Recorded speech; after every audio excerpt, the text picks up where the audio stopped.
back, everybody, to the Boomerang podcast live on TV Australia. It's great to be here with you, Stefan Jović. I haven't been in the chair for quite some time, and it is an honour to be joined by tennis royalty over the last couple of hours. He has been making headwaves right across any platform, you name it. He's got quite the lengthy call-out fee as well that he's invoiced me as well. So it's a privilege. I don't know how I'm going to pay it, but it's a privilege to have him on. Petar Jović, 1 point slam representing for Australia. How you doing, my friend? Good, yourself? How's the thing been, man? Honestly, you've been exploding over the last 24 hours. The last 24 hours has been amazing, honestly. Didn't walk away with the big prize, but, still walking away with something. I don't think you need to walk away with the big prize. Because I think you walk away with the moment of the night. I think so. I think it was the highlight of the night. I think it definitely was. We'll get to the highlight of the night first, because I think everyone's going to be wanting to ask. Yeah. Talk to me, though, the whole kind of day. Yeah. Really. What was like your preparation? I think everyone's going to want to know how the point, what went on in your mind. Talk us through kind of the whole day. How did it go? What did you do? Your hitting partner as well, the Australian Open. Yeah. We'll get to that a little bit later, but kind of talk to me about your whole day. What did it lead to? So I had an early morning. Obviously, had to do a little interview with ABC Radio. That was about 7 a.m. So off to an early start. And then I got requested as a hitting partner to train with Vekic, warmed her up. Oh, beautiful. So one of the competitors last night. Warmed her up about 10 o'clock. So obviously, went through the breakfast, everything, transport to the facilities. Hit with her, did a couple serves because I knew I'd probably choose to serve, knowing it's one of my weapons. Yep, can confirm. And then we took place in the official draw, which was in one of the press conference rooms around 1:30ish. And then pretty much we had a bit of free time, so I was just, trying to stay calm. Around when the draw took place, there was a lot of pressure, knowing who you're playing as well. Obviously, pretty notable celebrity, Jay Chow, played. We'll talk about that later. I agree, yeah. And then, just sort of chilling out in the player lounge, getting some food in and just sort of trying to lock in as much as I could. And then we had to meet around 6:30 for pre-production. We managed to get on court for about 10 minutes beforehand. And then that was it. Then it was showtime. Obviously, Rod Laver isn't anything new to you, though. You're a hitting partner, as we previously mentioned. How have the hits been like so far this year? Obviously, you've hit with Fritz, Ruud. Yeah. You hit with your opponent that you played with yesterday as well, which is funnily enough, which I was thinking about as well. Talk me through kind of this year, kind of a little bit of hitting partner. Did you get much hits yesterday, apart from Vekic? Well, your first statement, not too familiar with Rod Laver itself. Exactly. I think I've only been on once, but you know what I mean. It's a totally different sort of atmosphere and everything. Obviously hit with a lot of notable players, especially my opponent. Hit with him a few times already. And amazing. Who's been the best couple of players that you've hit with so far? Obviously, you've still got 2 more weeks to go. Yeah, look, I think you mentioned them already. Hit with Taylor Fritz, Medvedev, Coco Gauff, Casper Ruud, Holger Ruud. I'm talking about this year, brother. This year? I'm talking about this year, yeah. This year, look, I hit with Dimitrov earlier this week, so that was, standout. Warmed up Dusan Lajovic for his first round match. He got it done. Long match, saved a few match points. And then obviously Vekic and a couple of the other qualifying competitors. Beautiful. You didn't get much hits yesterday, though, did you? No, I had obviously the little 30-minute session with Vekic was just a little warm-up, and then a couple serves, another 10 minutes after. So not too much, but more than the pros. They just, they went on without any warm-up. So really? I guess we had a little bit of an advantage in that sense, but yeah, not too much court time. Obviously, a lot of the players probably already knew you. How much of the players did they know you? Because you're obviously around all the players down in, in the players' lounge. Yeah. Did any of them really know you? Or? No, not too many. Vekic, obviously, spoke to Vekic on court a lot. Obviously, was with her this morning. But yeah, all the players, they sort of really stuck together. And then we were sort of with the other amateurs and the celebrities. We were with Karl Stefanovic and Andy Lee. So we were stuck together and they were stuck together. It was sort of group against group. Trying to break into the group. Yeah. Did you speak with a couple on the bench? Obviously you would have, but yeah, a few of them, and then obviously after my big point, talk to us about they all came up to me. I was talking to Sinner for a couple of minutes. He couldn't believe it. He told me I'm crazy for even trying that. It was just amazing. They were all coming up to me like I was just one of them. That's solid. Obviously, you've popped off. How's the Instagram been looking over the past couple? We spoke about yeah. coming in, man. So we weren't actually allowed to have our phones while we were there. No. And then obviously I've just, afterwards popped out and my phone blew up.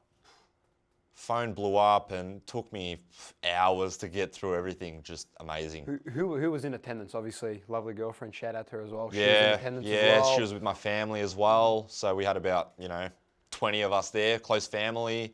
And then all of my friends were there. So as many as could come, they all got tickets. And then obviously it got sold out pretty quickly. Yeah. Because of my first round opponent. Within 5 minutes of announcing him, it sold out. Really? Yeah, crazy. Wow. When did they announce him? Oh, it would have been maybe a couple of days before the event. Ah, right. Because I didn't even know Yeah. that you had him. But Yeah. if you looked at the draw, obviously you went to a press conference room, whatever, did the draw. Were you a little bit relieved when you found out that you copped him as your first round opponent? Yeah, yes and no. We weren't sure how they were going to format the draw, if they were going to give us a pro straight away or one of the other amateurs, but I think they worked the draw really well.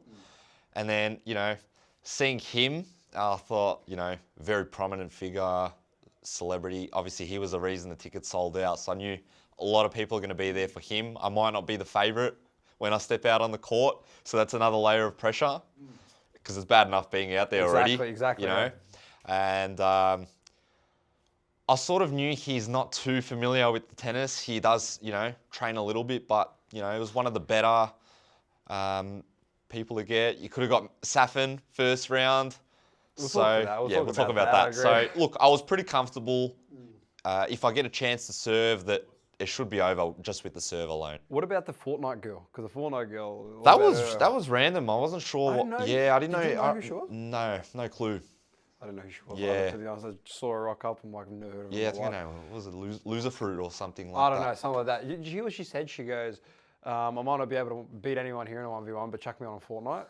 Did you hear about that? I didn't. We were backstage, so we had no television. We couldn't see anything what was going on. You're lucky you didn't see that, bro. It wasn't anything. It was a moment. Yeah. It was. So obviously you copped Jay. Did you did the rock paper scissors and stuff? Has there been a go? Everyone's been talking about the rock paper scissors. Yeah. What's been the go with that, man? Obviously everyone's saying, there's a strategy. Look, I guess it's probably the most fair way to do it. I mean, coin flip, bracket toss. I guess there's so many ways you can sort of decide who does what. And I was looking up before we went on ChatGPT. What's the best option? You were not. I did. I thought if I can get an edge over someone, I'll take it. Oh, this is broke. And I'll tell you what, I won both of them. You did. I won both of my rock paper scissors. Yeah, but I'm not going to tell you what I did. I mean, you can look back and see, obviously. We'll look back and see. Yeah. That's. I'm sure everyone's going to be. I'll keep it secret just in case I get in next year. Yeah. That'll be solid. So, Cop J chose to serve. Yeah. I think, is it fair to say that you've run with the kick serve kind of every single point? That you've kind of played even before? Yes and no. I think in a lot of my qualifying events, I went for the first serve as well. I think the kick serves is when I'm feeling a bit nervous. I know that's a very reliable serve for me. And it probably, doesn't really fail. So I knew if I just get in the right spot, regardless of how fast I hit it or any of that, I think I'll be fine. So obviously you go on kick serve. Now your kick serve's already, I can talk on behalf of everyone. Yeah. Your kick serve's already hard to Yeah. get in alone. Yeah. But you're a lefty as well. Yeah. Which, for those who don't know, playing a lefty is actually even worse than playing a righty because you guys just have natural spin. Yeah, we get some weird angles. I don't know how. Yeah. All right. Like, is it like the way you guys hit the ball? I couldn't tell you. I couldn't tell you. Whatever. It's just natural. It is just natural. But you go on kick serve, right? How fast did you actually hit it? Because obviously, like with the illusion on TV, it doesn't give it that it looks really fast, but it still rifles through the court. It didn't feel like I hit it too hard, but on camera it actually looked really fast. Yeah. So, look, they didn't have the serve radars on. Nah. Which it would have been nice to see, you know what I mean? So we don't have that sort of option to see how fast we serve, and I thought on Rod Laver they'd have it on, but obviously they didn't. That would have been unreal though. Yeah. Have it, could have seen where you're clocking in. Especially that second one I did. That one was unreal. We'll get to that a little bit later on. But obviously, kick serve, got it, aced him. Obviously, he was loving it. He threw the sun. What was up with the sunny throw as well? You know? Oh man, I think he was trying to just intimidate me a bit. Intimidate me, act like he doesn't care in front of me, and it worked a little bit. I was a bit cameras, the sunglasses are on. I thought, wow. He's all chill. But I actually had to change my strategy pretty much. Really? Pretty much as soon as I started to serve. What was the strat? So what was the strat before? And going yeah. into it? So obviously I looked, to see if he's got any tennis highlights or anything, and I noticed obviously right-hander, and he's got a one-handed backhand. Okay. So a lot of people usually target the one-hander, and especially being a left-hander, that's just the natural thing to do. So I thought, especially with your type of spin. Exactly. So I thought I'm going to serve to his backhand regardless what happens with a kick serve, try and get it bouncing up for him, make it as uncomfortable as possible. Yep. And obviously I was fortunate enough to serve, walk up to the serve, I'm bouncing, I'm looking at him, and he's got the backhand covered. No, really? Standing on it. Oh, okay. So then I'm thinking, I better not go there. He's giving me all this space on the other side. And, for a lefty, that's a great spot to hit that kick serve out wide. And I thought if I just get in the right spot, he probably won't even make it. And I've hit it. He didn't even move a muscle. You predicted it. You didn't even take one step. You didn't even flinch. So I had to, sort of change my whole approach pretty much on the fly. On the fly. So hey, he made you look good though. It paid off. Because you first serve of the night as well. And I think the only serve of the night. First ace of the night, and I think it was the only one as well. First serve, you can say probably the Australian Open so far. If you discredit exactly. qualifying so far. So obviously you get through that one. Did you actually have a chance to kind of speak to Jay? Anything like that? Yeah, so he goes, I thought you were going to go to my backhand. I said, I thought I was too, but I changed. He knew. He knew. I reckon. I think someone told a bit of inside knowledge. Lefty. Yeah. Definitely someone that you reckon it was Medvedev? Because he knew that he'd probably hit with you? Who knows? Maybe he would have preferred to play him than me. Oh, so obviously after that, what was then after? Chilled a little bit, probably on the bench a little bit. Yeah, so the way they did it, obviously they've got to coordinate with ad breaks because, there's a lot of viewers on TV. And we were sort of just chilling out there. They worked their way down through the draw, 1 point at a time. So I think there was that first round, 16 points that took place. Yeah. And, 1 point only will take 5 seconds. But, over the course of that, it was probably, 30 minutes at a time, each sort of group. And then we got a chance to sort of mingle around. We had a little area that we'd sit and, we had all these sort of, half of them celebrities and then the tennis players. So it was a good, amazing sort of experience just being there and sort of talking to them and everything. And how's the aura that you were feeling amongst all the people there?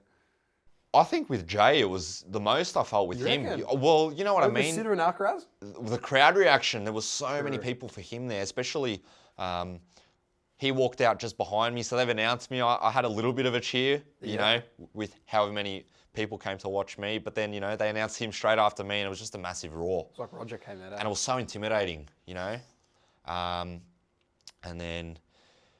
Yeah, and then obviously when the pros came out in the second round, they got announced one by one, and it was just, seeing all them walk out, just amazing. Yeah, unreal. So obviously you're there, you're waiting, pros start playing this and that, and then you cop Medvedev. You already saw that you were playing Medvedev, obviously. Yeah.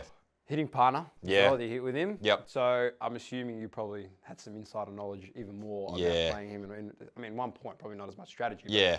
Talk to us about kind of your thought process going into that one. Yes, I've had obviously a lot of experience with him, a couple sessions on Margaret Court as well. So it's another big court, so I'm a bit familiar playing him on a big court. Exactly. Obviously, Rod Laver's a little bit bigger, but yeah, a couple sessions, and obviously we watch him all the time. So, you can see sort of what stuff he likes, what stuff he doesn't like. And, I knew he was pretty good on the wings laterally, especially returning, such a good returner. Such big wingspan. So, I thought if I try and hit a serve in the body or something and come to the net, obviously a lot of people say serve volley against Medvedev because he stands so far back. Yeah. Take the court away from him, rush him. And so I was thinking there were a couple of things I could have done. And then me being a left-hander, obviously my favourable side's the ad side, the one on the left, serving that way. So, I was assuming that no one would want to play me on that side. So I was doing all my practice on the other side, the juice side. Really? Yeah, because I was expecting that they wouldn't want me on the ad side. And he chose that side. But he chose it, I think he probably thought I was going to go with the slider out wide to his backhand. But I feel like he's so comfortable in range and on that backhand. Just returning it back, he probably had you covered. And I remember actually, when I warmed up with him, hitting a couple of those sliders out to him, and he was, hitting the line on the corner. So I knew I could be in trouble if I give it to him because he likes that, Yeah. And So, you know, you don't have much time to prepare, and then you're thinking all these different scenarios in your head, and you just got to sort of choose what the right one is. So you play, or you see Alcaraz play, all the other guys play. How nervous did you get coming up to it? Obviously, you spoke about the first one, saying you could barely go off the ground. So heavy you were. Yeah. That's how tight you were. Well, I'll go back to the first round matches. We had 8 of our state qualifiers all across Australia. So, you know, Victoria, New South Wales, etc. And because I was at the bottom of the draw, all the other guys, all the other state qualifiers, the amateurs, they all went on before me. So the first one went out double faulted. I'm pretty sure the first 5 lost. So, you know, seeing that as well before you're going on, you're thinking, oh my God, like... What are my odds? Yeah. And it put more pressure on me as well. So, you know, I think it was a double fault, return miss, just a winner against them. So walking on and then thinking, this might happen to me too. Yeah. You know, you got another layer of pressure. Yeah. And then, just try to just stay as calm as I could. Oh, I think you did pretty well. Let's get to the point. Yeah. Everyone wants to talk about this, all right? Let's run us through the point in your brain. Everyone's seen the way the point unfolded, came in. Yeah. Talk us through it in your point. I'm not going to bore everyone. Yep. Yeah. So we obviously done the rock, paper, scissors. I think I wanted to serve regardless of if I won or lost. That's been your tactic throughout the entire thing, hasn't it? It has. Because, you know, I back my serve. Obviously, it's one of my probably biggest weapons in my game, along with my forehand. And, yeah, obviously got fortunate enough to win the toss, and I said straight away serve. You know, a lot of the other people were sort of shying away from it. Even the pros themselves, they didn't want to serve. And I thought, I'm comfortable serving, so let's do it. And then started to walk to the juice side, obviously thinking that's where I'm going to play the point. Yep. And Medvedev's walk to the other side, so then, you know, shift across and just, you know, bouncing the ball. Legs are heavy, obviously, you know, now it's on. Top pro, top 10 player.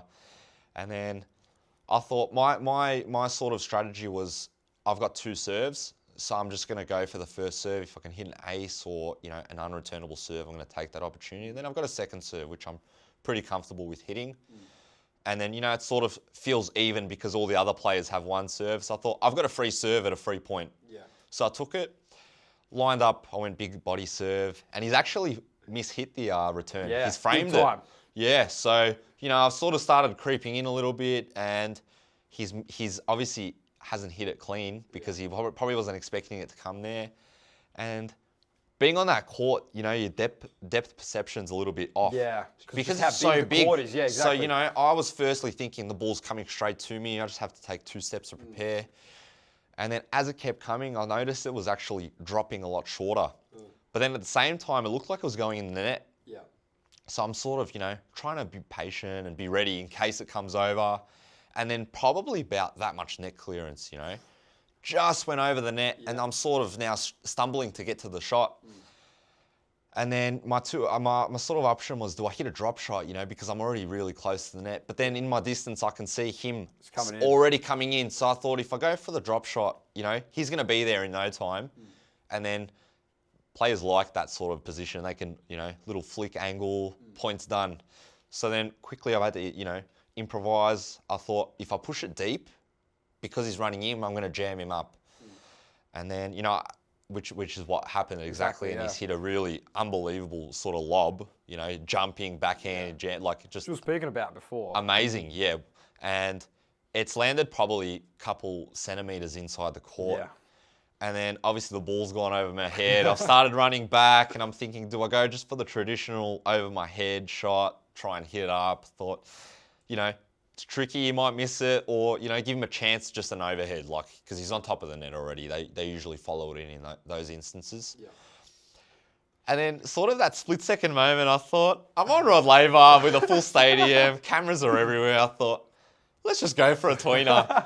And I've executed it perfectly. I mean, you know, it could have been worse. Could have been better. Obviously, you know, if it was a lob, could have passed him anything, that would have been, you know, next level. But it was a very difficult shot I made for him, and, you know, he's hit a remarkable volley to put it away the point. And it was like on the line by, you know, centimetres. So, I mean, they had the close call thing as well. Yeah, close call, just a show run. Yeah. So, you know what I mean? It was fantastic shot from him. And then, yeah, we came to the net together, and he couldn't believe that he actually won the point. What did he tell you? Yeah, he goes, "Oh my God, I'm so lucky," and he goes, "I thought I missed the return, and I thought the volley was out." And look, I was just, I was in awe of the point. It was just so spectacular, and just, the whole crowd was roaring, and it was amazing. Yeah, I mean, it was unreal. Yeah. I mean, knowing you training with you and stuff, I know you practiced that tweener quite a fair bit. Are you Yeah, happy that you actually paid off in that moment? Well, you know what the funny thing was? The night before the event, Yep. so that would have been Tuesday night, we had to do our rehearsal for the 1 point event, so we're on rod laver and everything, and then we managed to have a little hit up, and I sort of had the same sort of shot. Someone's lobbed me, and I've gone for the tweener. No way. And it's gone straight into the ground. No. So I'm going, and I totally forgot about that. And then one of the other amateurs reminded me of that, and now thinking, oh my God, that happened yesterday. Yeah.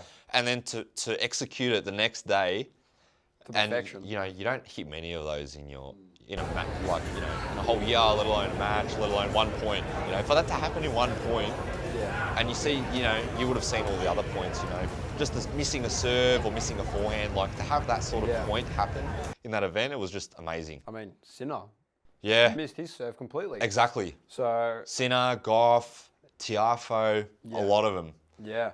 Yeah. So it kind of goes to show the pressure, really. Yeah, exactly. But I mean, I think you perfect yours perfection. How's it been now? Obviously today, how's the day been like post 1 point slam? Yeah, How's everything been? How's your kind of day been so far today? Yeah, so obviously, getting back to our hotel, Tennis Australia, they gave us a big player experience, a hotel, everything. So they really looked after us, especially with the sponsors, New Balance. They gave us, full kit out. And yeah, it was just amazing. And then, get back to the room and look at my phone, and it's just messages from everyone. It took me a couple hours to just get through everything. And, I had a couple of the other players that I know reach out to me saying, that's amazing. I know you didn't win the million, but what a way to go out, and point of the tournament. And yeah, it was just amazing. I don't think probably many people would have known that you do have an ATP ranking as well and stuff like that. Or is it an ITF ranking? No, I did. I'm currently unranked, so. That's all right. Yeah. Never mind that. I knew you had some type of ranking, yeah, for sure. So previously, yeah. Obviously, a lot of people that don't know you as much, Yeah. you do have some type of ranking. What's your UTR at the moment? Somewhere in the 11s, 12s. Somewhere in the 11. So you're basically, it's a high level, what would you say? For look, probably the player at that doesn't know kind of the tennis level as such, what would you say probably your at that level is? futures level, so that sort of entry grade professional level where everyone sort of has to start out, and then that's where they build up their rankings. Yeah. How's your kind of, I would say, your journey been so far? Obviously, I was training with you a little bit. Yeah. Not training with you anymore. How's your progress been so far? Kind of playing and progressing now, playing more futures and stuff. How's kind of it all been? Because obviously, people watching you yesterday, they're probably going to want to know a little bit more about you and how your actual career is going so far. So talk to us about that. Yeah, look, sort of last couple of years, sort of been really focusing on developing my game. So, sort of been more training orientated and building up my weapons and, all aspects of my game. So now I think I'm starting to be ready to sort of compete and now try and have a big push, You only need sort of a couple good tournaments to really jump up the rankings, and I'll see what I can, this hitting partner as well, it's a good, sort of, I use it as a training block, be familiar with this pro level pace, and then when you come off that, I feel like I'm training really well, and then I'm ready to compete. What's the best part about this hitting partner? Yeah. Out of the Australian Open, obviously you've got access to all these pros. What's been your kind of favorite thing that you've kind of, managed to utilize to your advantage? Yeah, look, sort of just seeing, what these professionals, get up to in the day of their lives, and then seeing, using what they do to help me as well progress, and just seeing the normal people as well, they have normal interactions, everything. And yeah, just being around that environment really motivates me and helps a lot. So yeah.